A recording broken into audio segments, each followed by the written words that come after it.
Students, हम आज हिंदी में 13 पोयम करेंगे जिसका नाम है कदम मिलाकर चलना होगा। इसके कवि है अटल बिहारी वाजपेयी। उनका जन्म हुआ था 1926 में। भारत रत्न से सम्मानित हमारे पूर्व प्रधानमंत्री अटल बिहारी वाजपेयी का जन्म 25 दिसंबर 1926 के रोज मध्य प्रदेश के ग्वालियर शहर में हुआ था।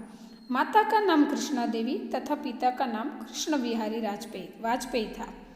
आपने बीए तक की पढ़ाई ग्वालियर से तथा एमए एलएलबी की पढ़ाई कानपुर में की। बचपन से साहित्य के रसिक वाजपेयी भी कई बार स्वतंत्रता प्राप्ति के लिए जेल गए। पत्रकारिता के क्षेत्र में आगे रहकर उन्होंने राष्ट्रधर्म, पांचजन्य, स्वदेश तथा अर्जुन पत्रिकाओं का संपादन किया। वाजपेयी एक उत्तम कवि गीतकार भी है। प्रखर वक्ता थे। उनके विरोधी भी उनकी प्रशंसा करते थे। उन्होंने 4 दशक यानी कि 40 साल तक भारतीय संसद का प्रतिनिधित्व किया। वे 3 बार भारत के प्रधानमंत्री बने। उनको पद्म भूषण, हिंदी गौरव, लोकमान्य तिलक सर्वश्रेष्ठ सांसद जैसे अनेक पुरस्कारों से सम्मानित किया गया। उनकी रचनाओं में मृत्यु या हत्या, अमर बलिदान, अमर आग, मेरी 51 कविताएं, सेक्युलरवाद, मेरी संसदीय यात्रा, सुवासित पुष्प, विचार बिंदु, शक्ति से शांति, न दैन्यम न पलायनम, नई चुनौती, नया अवसर यदि प्रमुख है आदि प्रमुख है। प्रस्तुत रचना एक आह्वान गीत है। आह्वान करना यानी कि ऐसे बुलाना, वैसे तो बुलाना होता है, हाँ, तो यहाँ पर ऐसा ही कुछ कहा गया है। तो इस गीत में हम सब भारतवासियों को उन्नति की राह पर आगे बढ़ने के लिए कदम मिलाकर चलने का आह्वान करते हैं। कि इस कविता में क्या है कि भारत के लोगों को एक साथ मिलकर कदम मिलाकर चलने के लिए बुलाया गया है आह्वान। माना कि इसमें बहुत कठिनाइयाँ हैं, फिर भी सभी को साथ मिलकर चलना होगा। उस रास्ते पर चलते चलते अपना सब कुछ न्योछावर करने के लिए आगे बढ़ने की सीख दिए।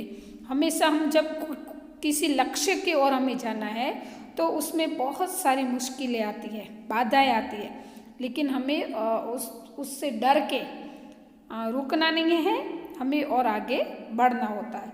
तो चलो हम कविता पढ़ेंगे। बाधाएं आती है आए, घिरे प्रलय की ओर घटाए, पाँवों के नीचे अंगारे, सिर पर बरसे यदि ज्वालाएं, निज हाथों में हंसते हंसते आग लगाकर झलना होगा, कदम मिलाकर चलना होगा। बाधा यानी कि मुश्किल, हाँ, तो अगर मुश्किलें आती हैं, विघ्न आते हैं तो भले आए। हमारे रास्ते में चाहे कितने भी विघ्न आए तो भले आए। घिरे प्रलय की ओर घटाए, समझ लो कि प्रलय किसको बोलते हैं कि सब कुछ नष्ट हो जाए, उसको प्रलय की। भूकंप आया और एक प्रलय हो गया तो नष्ट हो गया। बाढ़ आती है, अतिवृष्टि होती है, तो ये प्रलय के वो होते हैं, हाँ, निशानियाँ होती हैं। तो भले न प्रलय आए तो क्या हुआ, सब कुछ नष्ट हो जाए, हाँ, अगर प्रलय की घोर काली घटाएं हमारे ऊपर आए तो भले आए। सिर पर बरसे यदि ज्वालाएं, ज्वाला यानी कि अग्नि की लपेटें, अग्नि का जो ज्वालाएं होती है उसको लपेटें भी बोलते हैं। तो हमारे सिर पर चाहे भले अग्नि की लपेटें हो, फिर भी निज हाथों में हंसते हंसते आग लगाकर जलना होगा। खुद के हाथों में अगर ज्वालाएं, अग्नि की लपेटें हमारे ऊपर आती है तो भले आती है, हमें हमारे हाथ मतलब उस मुश्किलों में हमें हाथ जला कर भी हमें आगे बढ़ना होगा, कदम मिलाकर चलना होगा। शॉर्ट में इसमें क्या कहा गया कि देशवासियों को उन्नति के मार्ग पर चलने का आह्वान किया गया है। यहाँ पे कवि कहते हैं कि मार्ग में चाहे कितनी भी बाधाएं आए, चाहे प्रलय क्यों न हो, फिर अग्नि क्यों न आए बीच में, अग्नि की लपेटें क्यों न आए, इन सब का सामना हमें करना ही होगा और हमें खुशी खुशी इन सबके सामने झुककर सबके साथ हाथ मिलाकर आगे बढ़ना होगा, कदम मिलाकर चलना होगा। हास्य रुदन में तूफानों में, अगर असंख्य बलिदानों में, उद्यानों में वीरानों में, अपमानों में सम्मानों में, उन्नत मस्तक उभरा सीना, पीड़ाओं में पलना होगा, कदम मिलाकर चलना होगा। हास्य में, अगर हास्य है, हंसी खुशी का माहौल है, तो भी रुदन में कि दुख का माहौल है, दुख हम रोते कब है कि हमें कुछ दुख होता है तो हम रोते हैं ना, वरना नहीं रोते हैं। तो खुशी के माहौल में या तो दुख का माहौल हो या तो तूफान हो। अगर असंख्य बलिदान है, असंख्य मतलब जिसकी काउंटिंग अनकाउंटेबल, काउंटिंग नहीं होती है, ऐसे अगर बलिदान है। उद्यानों में मतलब गार्डन हो, चाहे वीरान यानी कि सुनसान, वीरान यानी कि सुनसान, जहाँ पे कोई किसी के आने जाने की नहीं, आना जाना नहीं होता है। तो अपमानों में सम्मानों में, अगर कई जगह ऐसे हमारे अपमान भी होते हैं, हमारा सम्मान भी होता है। उन्नत मस्तक उभरा सीना, कि हमारा जो मन, ये सब परिस्थिति है, चाहे तूफान आ जाए, चाहे कुछ भी होगा। उन्नत यानी कि ऊंचा, हमारा मस्तक ऊंचा होगा। उभरा सीना मतलब सीने में जो हमारी छाती, सीना यानी कि छाती, जो भाव होगा, उसमें जो भाव की परिस्थिति उभरी होगी। अगर ये परिस्थिति है तो उस पीड़ाओं में पलना होगा। अगर पीड़ा है, हमारे दिल में दर्द है, तो भी उसमें पलना होगा, कदम मिलाकर चलना होगा। कवि क्या कहते हैं कि हम अपने अपने आप को हर स्थिति में ढलना होगा। मतलब कवि के हमें चाहे हंसी हो चाहे खुशी हो, मतलब सुख का माहौल हो दुख का माहौल है, तो कष्ट झेलने की शक्ति हमें होनी चाहिए। ऐसे अगर ये धरती है, धरती के ऊपर बहुत सारे दुख होते हैं, तो ये दुख झेलने की हिम्मत हम लोगों में होनी चाहिए। और अगर ये साहस और बहादुरी दिखाएंगे तो हम अवश्य अपने लक्ष्य तक पहुंच जाएंगे। सभी पीड़ाओं को सहकर हमें आगे बढ़ना है, और वो आगे कैसे बढ़ना है तो कदम मिलाकर चलना होगा। मतलब एक साथ मिलकर, कदम मिलाकर मतलब देशवासियों को, सबको एक साथ मिलकर आगे चलना होगा। उजियारे में अंधकार में, कल कहार में बीच धार में, घोर घृणा में पूत प्यार में, क्षणिक जीत में दीर्घ हार में, जीवन के शत शत आकर्षक अरमानों को ढलना होगा, कदम मिलाकर चलना होगा। उजियारे में यानी कि उजाला, प्रकाश जब फैल जाता है तब।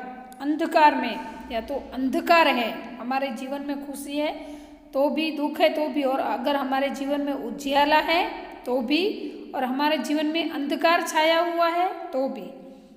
कल कहार में बीच धार में, कहार मतलब किनारा, जो नदी का अगर किनारा है तो भी, और नदी के बीच की धार है, हाँ, तो भी।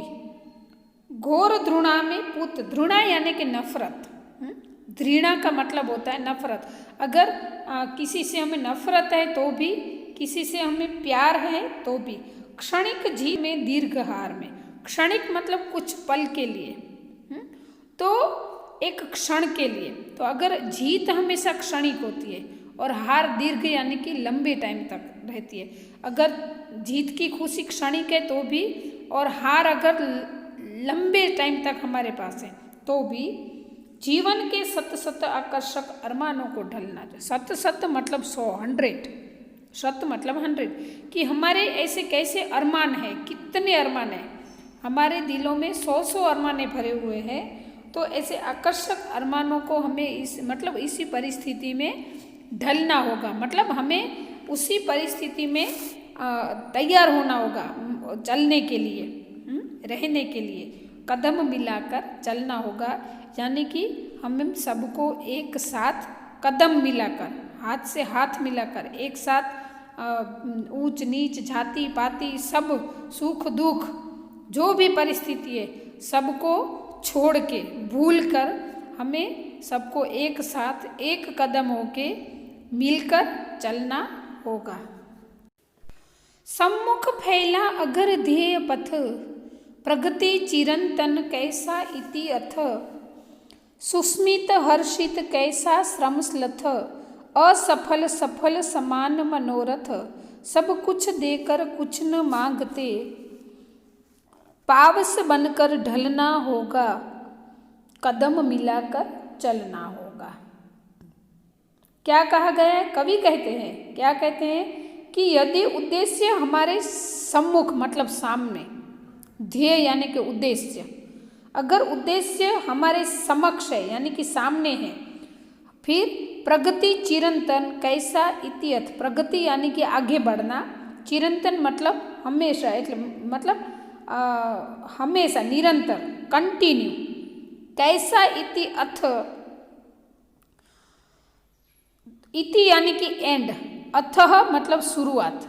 तो अगर हमारी जो प्रगति की, हमारे विकास का शुरुआत से लेकर हम उसके अंत तक हमेशा निरंतर, सुस्मित हर्षित कैसा श्रमस्लथ, सुस्मित मतलब स्मित के साथ, मतलब स्माइल के साथ, हर्षित यानी कि खुशी, श्रम यानी कि मेहनत।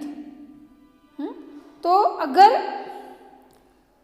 ये श्रम और स्लथ मतलब थकान, अगर हमारे दिल में खुशी है, हर्ष है, हम थके हुए हैं या तो मेहनत करके थके हुए हैं, कुछ भी परिस्थिति हो, सब कुछ असफल सफल समान मनो, अगर सफलता प्राप्त हुई है तो भी, अगर हम उसमें असफल हुए तो भी, दोनों को समान मानकर, मनोरथ मतलब हमारी इच्छाएं, अपेक्षाएं, तो जो एक जैसी होनी चाहिए हमारे दिल में, उसका भाव असफलता और सफलता का।